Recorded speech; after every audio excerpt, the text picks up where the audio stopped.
full close of me as I talk about my birth story. I am 8 weeks postpartum now, and I think I'm finally ready to talk about what happened that day. I wouldn't say it was very traumatic because my firstborn was a very traumatic one. It took me a while to recover from that. With this one, it was more like I was a bit disappointed. I was kind of sad because I wanted to do a natural birth, and like that didn't happen, so that was kind of sad. And also, I was alone during my C-section. My husband couldn't come in, so I had my ECV attempt at 37 weeks, which it failed. My daughter didn't turn. She was still breech, and so we scheduled. This is so cute. This was done by Psychopath Lab. If you guys don't know, check out their Instagram. They do some really cute prints, and this is so cute. It's my daughter's name in Uyghur and in English. It's so cute. Anyway, so we had scheduled a C-section at 39 weeks, which was supposed to be June 9th. And I was very sad about it, but God had other plans. And because I had 3 miscarriages, I didn't want to keep pushing towards it just in case something bad happened. Then I won't be able to reverse what happened. So I was kind of like, okay, kind of accepting the reality. So my husband took me to London to my parents' house, and we had a family picnic. And then I took my son to a place called Story Gardens in London. We had a picnic. It was a very hot day. I walked a lot that day.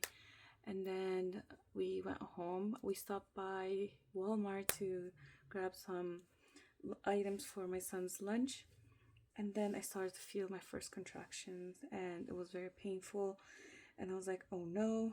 But first I thought it was like maybe it's Braxton Hicks, but it was very painful. I had like pressure down. So I went home and I started like washing my son's clothes, packing his suitcase just in case.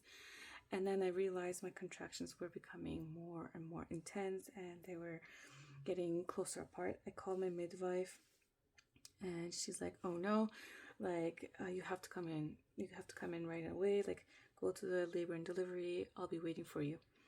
So that's what I did. I called my brother-in-law. My brother-in-law came and picked my son up, and we set out to go to the labor and delivery. When we went there, they checked me for dilations, and I was 2 centimeters dilated. So I started, like, they quickly came in, introduced themselves, my team, who's going to be doing my epidural, and what's going to happen, what should I expect. My husband was supposed to come into the C-section surgery, but after they did the spinal tap. But for some reason, my spinal tap, it didn't work for me. I wasn't going numb. They tried again, but it didn't work for me. I remember they tilted the surgery table upside down, and I was like, oh my God, what's going on? And then I'm hearing like monitors beeping, and the gynecologist came in, checked me, and they said I'm already 4 centimeters dilated. We have to do the surgery right now because the baby's still breech, and we can't risk her going into like me starting to push.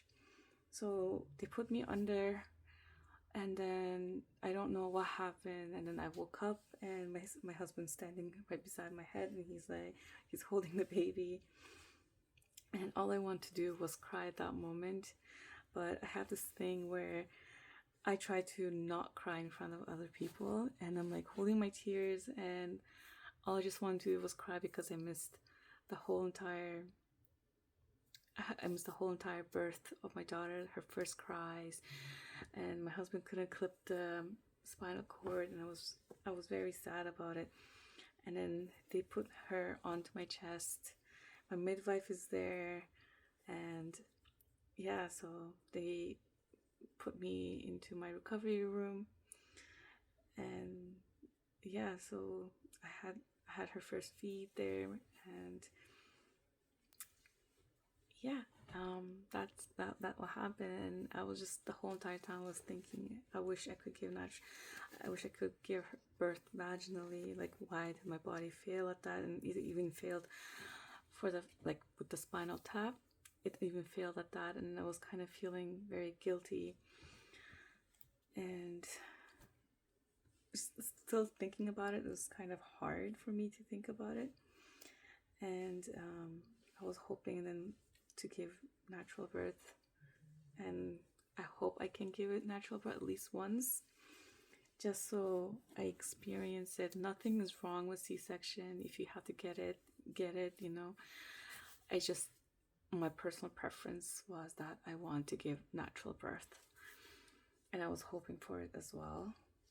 So that was the hard part for me. And then I knew that I was mentally preparing myself the last 3 weeks before my birth for a C-section, like the recovery, because I know what the recovery is like and how it's likely. And I read that the second time you get a C-section, the recovery is longer, and it's true. My recovery did take longer this time.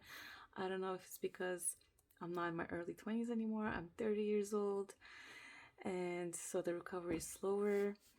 But my C-section stitch hasn't healed yet. I still have some stitches. I still have some pains if I do like Kegel exercises, or if I do end up walking a lot, and that sucks. But you gotta do what you gotta do, I guess. But alhamdulillah, my daughter was born safely. That's what I always think about. My daughter was born safely. She's happy, she's healthy, she's gaining weight, and my milk supply is okay. So I count my blessings, right? But still, I do hope that I can give natural birth.